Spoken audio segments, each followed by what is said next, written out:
കഴിഞ്ഞ ആഴ്ച weekly ബേസിസിൽ Nifty 50 1.6% ഇടിഞ്ഞ് 22,147 ക്ലോസിംഗ് നൽകി. വീക്കിലി ബേസിസിൽ mid cap index 2.7%, small cap index 1.4% ഇടിഞ്ഞു. ഇസ്രായേൽ ഇറാൻ സംഘർഷം ഒരു മേജർ എസ്കലേഷന് കാരണമായേക്കില്ല എങ്കിലും foreign institutional ഇൻവെസ്റ്റേഴ്സിൻ്റെ continuous സെല്ലിങ്ങും US ഫെഡിൻ്റെ hawkish കമൻട്രിയും മാർക്കറ്റിനെ പ്രതികൂലമായി ബാധിച്ചേക്കാം. അതേസമയം ഹെവി വെയ്റ്റ് സ്റ്റോക്കുകളായ HDFC ബാങ്ക് ഉൾപ്പെടെയുള്ള സ്റ്റോക്കുകളുടെ ക്വാർട്ടർലി റിസൾട്ടിൻ്റെ ഇമ്പാക്റ്റ് ട്രെൻഡ് ലൈൻ സപ്പോർട്ടിൽ നിന്നും മാർക്കറ്റ് അപ്സൈഡിലേക്ക് നീങ്ങും എന്ന് നൽകുന്ന ടെക്നിക്കൽ സൂചനകൾ എന്നിവ മാർക്കറ്റിൽ ബയേഴ്സിന് അനുകൂലമായി പ്രവർത്തിക്കും. വരുന്ന ആഴ്ച US GDP data, F&O monthly expiry എന്നിവ മാർക്കറ്റിനെ വോളറ്റൈലാക്കാൻ ശേഷിയുള്ള ചില പ്രധാന ഇവൻറ്റുകളാണ്. ഇനി വരുന്ന ആഴ്ച മാർക്കറ്റിനെ സ്വാധീനിക്കാൻ ശേഷിയുള്ള ചില പ്രധാന ഇവൻറ്റുകളെ പരിചയപ്പെടാം. ഒന്നാമത്തേത് ക്വാർട്ടർലി റിസൾട്ട്. 160ഓളം കമ്പനികളുടെ ക്വാർട്ടർലി റിസൾട്ടാണ് അടുത്ത ആഴ്ച വരുന്നത്. ഇതൊരു സ്റ്റോക്ക് സ്പെസിഫിക് ആക്ഷന് കാരണമായേക്കും. ഇൻഡെക്സിൻ്റെ തന്നെ ഗതി നിർണ്ണയിക്കാൻ ശേഷിയുള്ള റിലയൻസ് ഇൻഡസ്ട്രീസ് പോലുള്ള കമ്പനികളുടെ ക്വാർട്ടർലി റിസൾട്ടും അടുത്ത ആഴ്ച പുറത്തുവരും.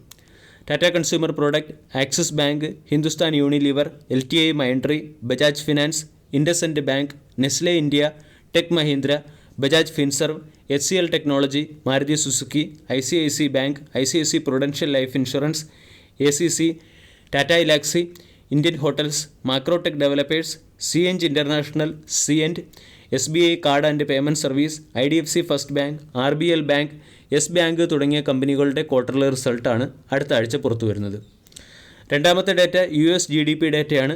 ഏപ്രിൽ 25 2024 കറണ്ട് ഇയറിലെ US GDP ഗ്രോത്ത് ഡാറ്റ പുറത്തു വരും.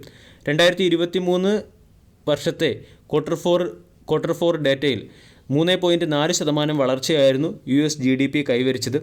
മാർക്കറ്റ് എക്സ്പെക്റ്റേഷനുമായി ഇൻലൈനായിട്ട് വരുന്നോ അതേ മാർക്കറ്റ് എക്സ്പെക്റ്റേഷനെ ബീറ്റ് ചെയ്തോ എന്നതിനനുസരിച്ച് ഗ്ലോബൽ മാർക്കറ്റ് വോളറ്റൈൽ ആകാനുള്ള സാധ്യതയുണ്ട്. ജപ്പാൻ്റെ മോണിറ്ററി പോളിസി കമ്മിറ്റി മീറ്റിംഗ് നിശ്ചയിച്ചിരിക്കുന്നത് ഏപ്രിൽ 26 ഷോർട്ട് ടൈമിൽ ഇൻട്രസ്റ്റ് റേറ്റിൽ മാറ്റം ഉണ്ടാകില്ല എന്നാണ് മാർക്കറ്റ് പൊതുവെ വിശ്വസിക്കുന്നത്. അടുത്ത ആഴ്ച ഇന്ത്യയുടെയും ചില എക്കണോമിക് ഡാറ്റകൾ പുറത്തുവരും. മാർച്ച് മാസത്തെ മാനുഫാക്ചറിംഗ് ആൻഡ് സർവീസ് PMI ഡാറ്റയാണ് ഏപ്രിൽ 23 പുറത്തു വരുന്നത്. ഫെബ്രുവരി മാസത്തെ മാനുഫാക്ചറിംഗ് PMI 59.1 സർവീസ് PMI 61.2 രേഖപ്പെടുത്തിയിരുന്നു. ഇതുമായി കമ്പയർ ചെയ്തുള്ള ഒരു മാർക്കറ്റ് റിയാക്ഷൻ ആയിരിക്കും ഏപ്രിൽ 24 നമ്മൾ പ്രതീക്ഷിക്കേണ്ടത്. ഫോറിൻ ഇൻസ്റ്റിറ്റ്യൂഷണൽ ഇൻവെസ്റ്റേഴ്സിൻ്റെ ബൈയിങ്ങും സെല്ലിങ്ങും മാർക്കറ്റിനെ സ്വാധീനിക്കുന്ന ഒരു പ്രധാന ഇവൻറ്റ് തന്നെയാണ്. ഏപ്രിൽ മാസത്തിൽ ഇതുവരെ ഫോറിൻ ഇൻസ്റ്റിറ്റ്യൂഷണൽ ഇൻവെസ്റ്റർ 22,229 കോടിയുടെ സെല്ലിംഗ് ആണ് നടത്തിയത്. കഴിഞ്ഞ ആഴ്ച മാത്രം 11,867 കോടിയുടെ സെല്ലിംഗ് നടത്തി. അതേസമയം ഡൊമസ്റ്റിക് ഇൻസ്റ്റിറ്റ്യൂഷണൽ ഇൻവെസ്റ്റർ ബൈയിങ് സൈഡിലാണ്. കഴിഞ്ഞ ആഴ്ച 12,233 കോടി രൂപയുടെ ബൈയിങ്ങും ഇതുവരെ 21,269 കോടിയുടെ ബൈയിങ്ങും നടത്തി. ക്രൂഡിൻ്റെ വില മാർക്കറ്റിനെ സ്വാധീനിക്കുന്ന ഒരു പ്രധാന ഇവൻറ്റ് തന്നെയാണ്. ക്രൂഡിൻ്റെ വില പ്രധാനമായും ഇറാൻ ഇസ്രായേൽ കോൺഫ്ലിക്റ്റുമായി ബന്ധപ്പെട്ട ന്യൂസുകളിൽ റിലേറ്റഡ് ആയിരിക്കും. ഇസ്രായേൽ ഇറാനെ ആക്രമിച്ചപ്പോൾ ക്രൂഡിൻ്റെ വില $92.18 പെർ ബാരൽ എന്ന ലെവലിലേക്ക് ഉയർന്നിരുന്നു. അവിടെ നിന്നും കഴിഞ്ഞ ദിവസം ക്രൂഡിൻ്റെ വില 3% ഇടിഞ്ഞ് $87.29 പെർ ബാരൽ എന്ന ലെവലിലേക്ക് എത്തിയിട്ടുണ്ട്.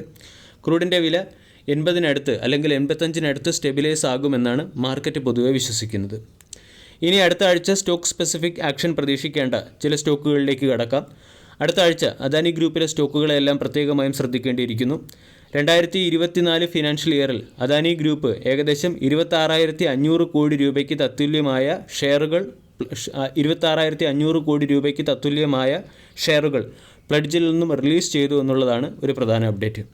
പ്രധാനമായും അദാനി ഗ്രൂപ്പിലെ 3 കമ്പനികളിലെ പ്ലഡ്ജ് ലെവലിലാണ് മാറ്റമുണ്ടായിരിക്കുന്നത്.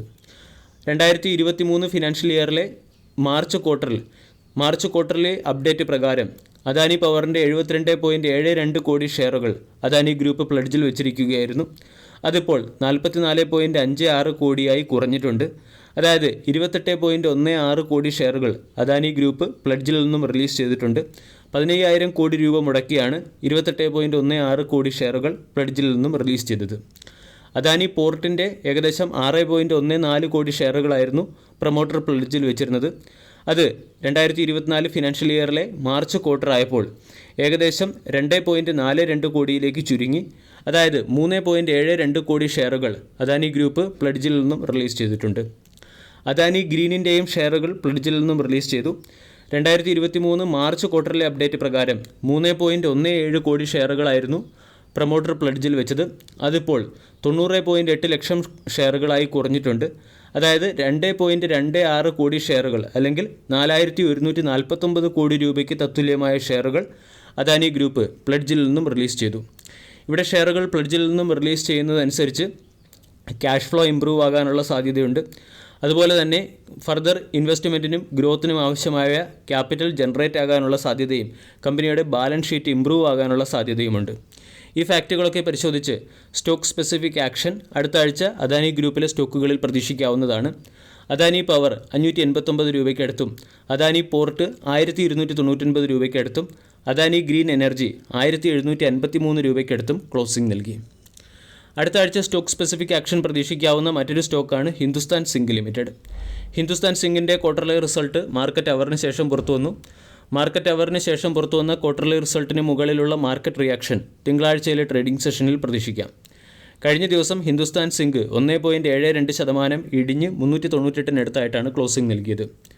437 സ്റ്റോക്കിൻ്റെ 52 വീക്ക് ഹൈയും 284 52 വീക്ക് ലോയുമാണ്. 1.6 ലക്ഷം കോടി രൂപയുടെ മാർക്കറ്റ് ക്യാപ്പുള്ള കമ്പനിയുടെ വാല്യൂഷൻ 20.28. ഹിന്ദുസ്ഥാൻ സിങ്കിൻ്റെ ക്വാർട്ടർലി റിസൾട്ടിൽ കമ്പനിയുടെ നെറ്റ് പ്രോഫിറ്റ് 21% ഇയർ ഓൺ ഇയറിൽ ഇടിഞ്ഞ് 2038 കോടിയായി മാറി. ഗ്ലോബലി സിങ്കിൻ്റെ പ്രൈസിലുണ്ടായ ഇടിവാണ് കമ്പനിയുടെ പ്രോഫിറ്റ് ഇടിഞ്ഞതിന് പിന്നിലെ ഒരു പ്രധാന കാരണം.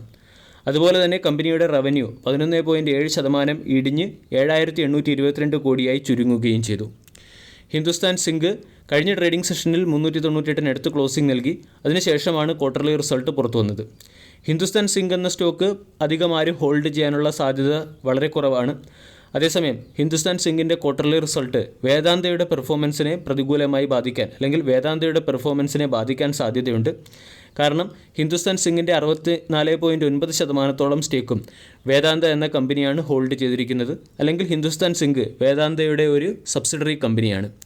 വേദാന്ത കഴിഞ്ഞ ഒരു മാസമായി മികച്ച പെർഫോമൻസ് നടത്തുകയും ഓൾ ടൈം ഹൈക്ക് അടുത്ത് ട്രേഡ് ചെയ്യുകയും ചെയ്യുന്നു.